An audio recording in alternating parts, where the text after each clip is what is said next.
the upgrades were pretty much even, by the way. So, I mean, the point of this video is just to show you do not need Storm, and you do not need a lot of Colossus with the Terminal Lance to push back a Terran opponent. Now, I do want to show you guys one thing. I was ahead by like give like a second to look at the tab. Hold on, let me pull this back a second here. I do want to show you something. After this engagement, I do take a pretty commanding lead in the units lost, and I want to look at the workers killed as well. So I was able to kill 5 workers with that little zealot drop back here, so not bad. But as I continue to push these units back, and since I do have these proxy pylons placed, I can reinforce this pretty easily. Now I do want to mention, okay, so units lost right now, you can just see that for yourself. I'm very far ahead. I do want to mention the follow through. At this time in the game, you can either add a robo bay. Oh my god, I did it again. You can add another robo facility to tech switch into Colossus, or you can add gateways, or you can take an earlier third. It looks like I add gateways and take a third because my macro probably slipped a little bit, but oh well. So I neglect to go for Colossus instead of keep the upgrades going. Now, I'm not exactly sure what I was thinking when I went for that Templar Archives, but anyway, going back to the Units Lost tab, you can see I'm far ahead. And what I want to show you guys here is when you're fighting Terran without sentry support with this unit composition, it's very difficult to sort of come out ahead in those scenarios. And you can see right now the Units Lost is actually identical. Pretty interesting stuff right there. But third base for me is much earlier, so it looks like our opponent is going to go ahead and try to counterattack after he knows he came out ahead on that little skirmish right there. And as he's marching across the field with like no units, I'm surprised he's quite doing this, but oh well. Supplies tab just shows he's up by 10. Units tab shows that I am up in workers by a little bit, so his army should be even a little bit bigger than 10 supply ahead. And there it is. So there's something else I want to say, but I'll figure it out in a second.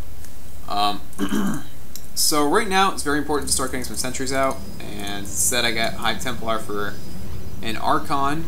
That's actually a mistake. You want sentries. Just fall back to your basic trio of Stalker, Immortal, Sentry. I did not do that, unfortunately, so we will see how this next engagement unfolds. Now, he is going to see this Colossus. We'll see if that prompts him to make some more Vikings, even though he already has 3 out in the field. So, if you don't see any Vikings in your last engagement, making some Colossus is not a bad transition, but you do want to keep them hidden as best as possible, because otherwise your opponent will just simply make Vikings to kill them. So, pretty simple right there. Now, you want these gas actually mining. That way you can afford to get all this gas-heavy unit composition. And surprisingly, I go out to engage this. I'm way behind in the army supply tab, but whatever. That's what I decided to do, so good luck to me. Another bit of a mistake for pushing, but I have this pylon that I can work in reinforcements at. A little bit of an advantage Protoss has had, if you didn't know. I'm actually going to be getting some Zealots here just to try to cut off their possible kite path, possible retreat path. And I am going to be able to snipe those medevacs. And despite the ill-advised push, he did lose more resources after that engagement. So just brute force from these units was able to overcome the basic bio ball with Viking and medevac support from our Terran player. God, there's something I want to say. There's something I was gonna say, and I seriously forgot. Oh my god. I will mention though, Temple Archives is not that important to go for unless you're gonna plan on going for Storm, and I would say off 3 bases is the ideal time to do so. Oh yeah, that's right. Okay, so a lot of the times, like in this build, you're gonna have a late natural expansion compared to your opponent, and if that happens, typically you'll have a later 3rd expansion when compared to if you go for that standard early expo in this matchup. So because your 3rd base is late, what this allows you to do is your main base will basically become mined out by the time this nexus is up. So instead of having to spend like thousands of resources on getting more probes for your third, you just transfer over. And you might think, well, you have less income. That's true, but because your opponent tries to get the higher income, I mean, you can see that you're able to do damage and be cost effective with higher tech units and hit him earlier than he's really ready and prepared for.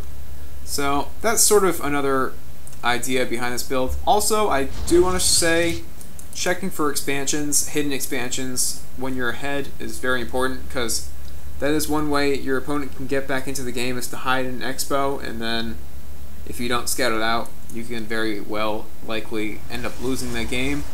And if you look at my composition, I only have 1 sentry. Yeah, you need more sentries, once again. Until you see ghosts in the field, make sure you have a few sentries in your army. Nice little Rambo Colossus is going to go ahead and take the point. But still working on upgrades. I wouldn't mind getting level 2 shield upgrade if you see ghosts is sort of not the best option, but if you don't see ghosts in the field, then go ahead and get it. And since you're not going for Templar archives, a lot of the times your opponent will not have ghosts. But this time we see our Terran player does have quite a few ghosts out.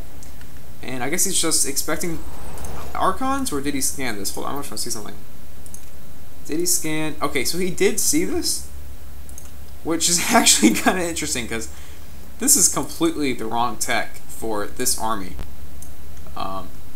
It almost makes it seem like it's worth it to just fake the Templar Archives tech, but I'm not even going to go down that path for now.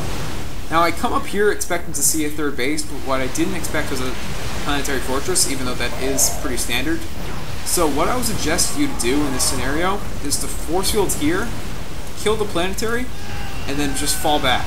Just fall back after that. Instead, this whole mess of shenanigans happens, and fortunately I had such a huge supply lead that I was able to overwhelm my opponent. But really what you want to do is force fields, kill, fall back. If your opponent leaves his army here, then bust up this area, force field, kill, fall back.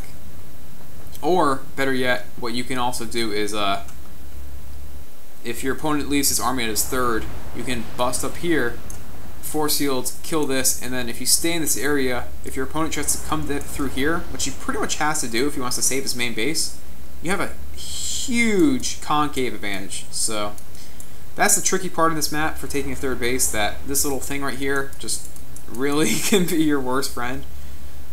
Or your greatest enemy. Anyway, sorry, I'm too tired.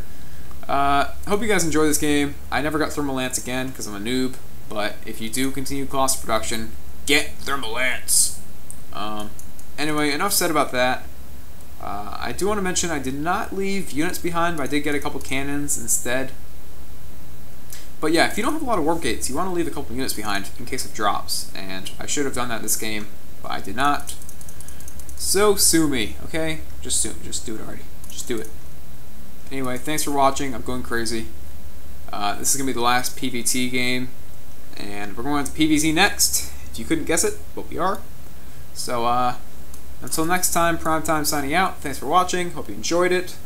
And, as always, good luck on the ladder. Oh yeah.